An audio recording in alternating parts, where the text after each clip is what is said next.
Hello everyone, एक बार फिर से आपका बहुत बहुत स्वागत है। आज हम बात करने वाले हैं 4 फंडामेंटल फोर्सेस के बारे में। फोर्सेस तो आपने बहुत पहले से सुनी होगी, जैसे pull force, push force, muscular force. There are different types of many forces available there, right?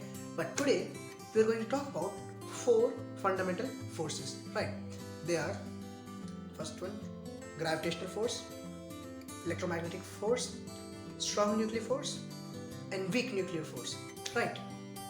तो इन 4 फोर्सेस पे ये बात करेंगे आज।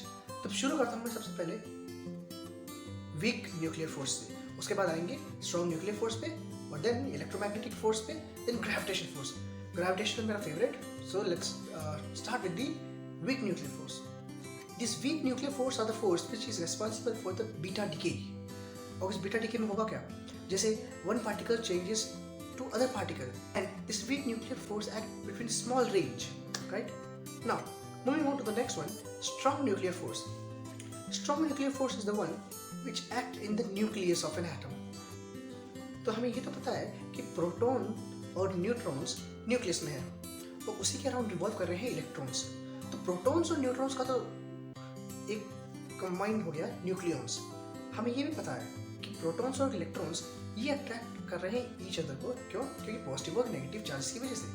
लेकिन एक बात यहाँ सोचने वाली ये आती है, क्या ये कि प्रोटॉन्स सारे पॉजिटिव चार्ज हैं और न्यूक्लियस के अंदर सिर्फ एक प्रोटॉन तो है नहीं, एक्सेप्ट हाइड्रोजन। हाइड्रोजन के अलावा और जो भी एटम्स हैं, जो भी एलिमेंट्स हैं, उन सबके एटम में जो न्यूक्लियस है, न्यूक्लियस के अंदर 2 या 2 से ज़्यादा प्रोटॉन्स हैं और सारे के सारे positive.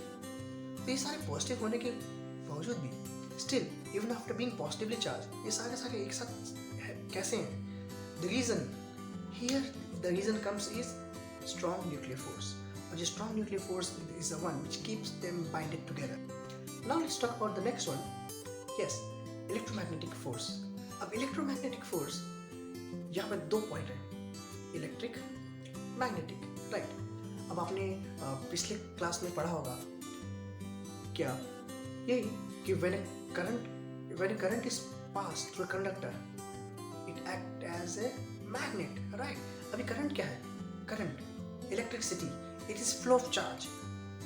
Yes, electrons, flow of charge, charge is here electron.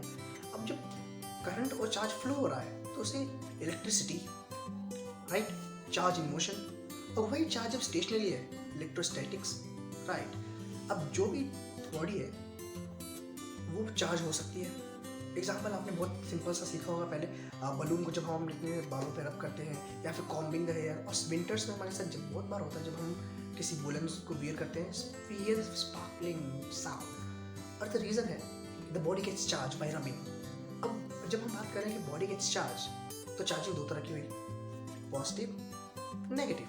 The positive charges repel each other and the negatively charges or negative charge bodies again repel each other. तो अट्रैक्ट कौन करेगा? Right, positive and negatively charge particles attract each other. तो ये जो attraction और repel का जो force act कर रहा है इन दोनों चार्ज बॉडीज के बीच में, this is because of electromagnetic force. और ये इलेक्ट्रोमैग्नेटिक फोर्स को हम फाइंड कर सकते हैं एक फॉर्मूले से, जो है ये, राइट? तो जितना ज़्यादा डिस्टेंस होगा उतना ही वीक फोर्स होगा। तो अगेन ये जो फोर्स है ये इफेक्टिव है स्मॉल डिस्टेंस पे, exactly. Now let's talk about the next force, that is gravitational force. This is the force which is keeping us all binded. जैसा कि हम देख रहे हैं कि हम यहाँ धरती पे बैठे हैं, अर्थ पे बैठे हैं, और मून अर्थ के चक्कर लगा रहा है। सोलर सिस्टम में सारे planets, all the planets are revolving around the sun, one reason. और ये आपने क्लास 9th NCERT में पढ़ा होगा, chapter 10, gravitation, right? This is the only force which keeps all binded together. Universal law of gravitation, which says every object in the universe attract each other with a force which is directly proportional to the product of their masses and inversely proportional to the square of distance between them.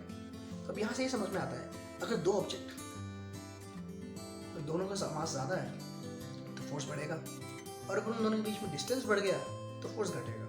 अब जैसे कि अगर हम यहाँ बैठे हैं तो हमारे और मून के बीच में कोई ना कोई फोर्स ज़रूर लग रहा है, क्योंकि ये फोर्स ऐसा है जो हर समय किसी भी वक्त लगता रहेगा। तो ये था आज का short detail on 4 fundamental forces. अगर आपको ये वीडियो पसंद आया हो तो ज़रूर लाइक करें, कमेंट करें, सब्सक्राइब करें। और अगर आपको इन फोर्सेस के बारे में या फिर किसी और टॉपिक के बारे में और डिटेल में जानना हो तो मुझे ज़रूर कमेंट सेक्शन में बताएं। मैं आपकी रिप्लाई ज़रूर करने की कोशिश करूँगा। और अगर आपको किसी और टॉपिक पे वीडियो चाहिए हो तो कमेंट सेक्शन में बताएं। तो जल्दी मिलेंगे आपसे एक नई वीडियो में। So till then like, comment, subscribe और ये लाल वाला बटन ज़रूर दबाइए क्योंकि ये बहुत ज़रूरी है। सो कीप सब्सक्राइबिंग और अपने फ्रेंड्स के साथ शेयर करिए और मुझे बताइए कमेंट सेक्शन में कि आप अगला वीडियो किस सब्जेक्ट पे या किस टॉपिक पे देखना चाहेंगे।